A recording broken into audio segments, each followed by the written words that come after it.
Breaking news coming in at this moment, ladies and gentlemen. Russia has rejected any short-term ceasefire with Ukraine. This is a big hurdle ahead of the talks. In fact, Russian aid to these talks has rejected the offer which the Ukrainians have accepted. Russia has rejected this ceasefire response now.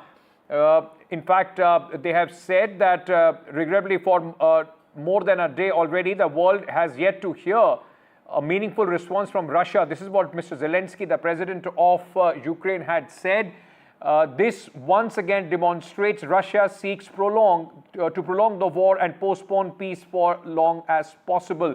Remember, the United States is playing the mediatory role between talks between Russia and Ukraine. Both, though, are not on the table face to face. It's United States talking to Russia and then to Ukraine. But this is going to be a big blow to the ceasefire efforts. My colleague Disha now joins us with more details. Disha, initially we saw how the American administration was angry with Mr. Zelensky, calling him an impediment in the peace process. Now this comes as a biggest hurdle so far.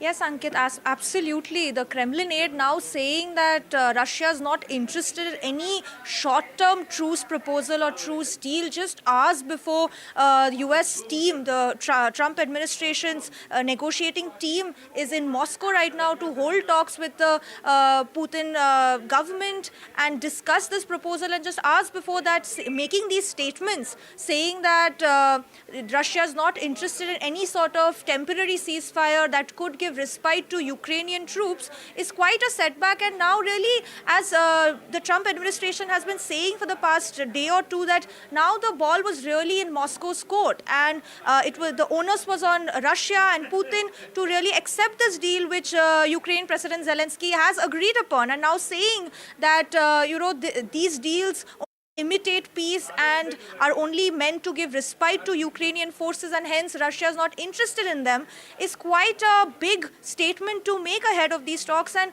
really, is this a signal of undermining these talks from the Putin government? It's yet to be seen, but it comes hours after this Kremlin aide also held talks with US NSA Mike Waltz, where they discussed some of the conditions of this peace proposal. And Russia and Putin himself has put out certain demands for this truce proposal. I'm just going to list them out.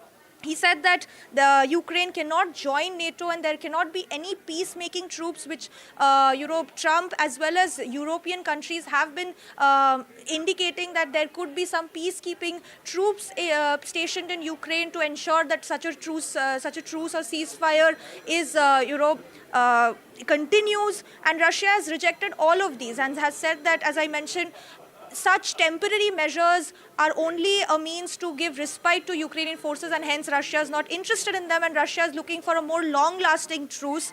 So quite a big statement coming in from the Russian administration ahead of these crucial talks between Russia and US and Moscow. Thank you so much, Disha, for explaining to our viewers the situation at this moment as another big hurdle comes into the talks as far as Russia and Ukraine is concerned. I'm being joined at this moment by Professor Anirudh Shenoy, international affairs expert, who's joining us at this moment.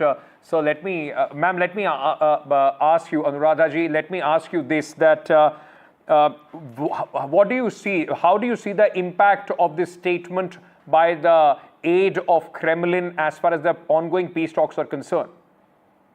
The Kremlin aide is absolutely correct. These are not the kind of, Russia will not accept a ceasefire because it is just a pause in fighting. It has no proposal for any long-term peace. The European leaders wanted to continue this war, and they have said so in those many terms. It's a proxy war, and the European objectives have not been achieved, and nor have the Russian objectives. The Russian objectives, right from the beginning, if they wanted peace talks, it could have happened the last 3 years, but they went on and on.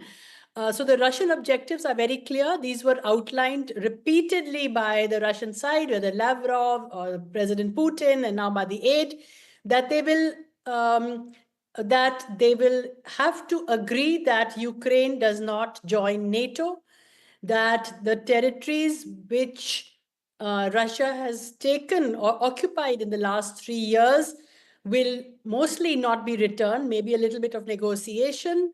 Third, they will not accept peacekeepers outside the United Nations framework. Peacekeepers from Europe means combat forces, and they will treat them as combat forces and see them as enemy forces. So the war will continue. So what Russia is looking for is a long-term peace where there will be a renewed security architecture. Second, the Russian position is reflecting what is happening on the ground. On the ground, they are winning, and Ukraine is suffering now major losses in Kursk, which the Ukraine had entered into and had taken significant territory. That has been reversed.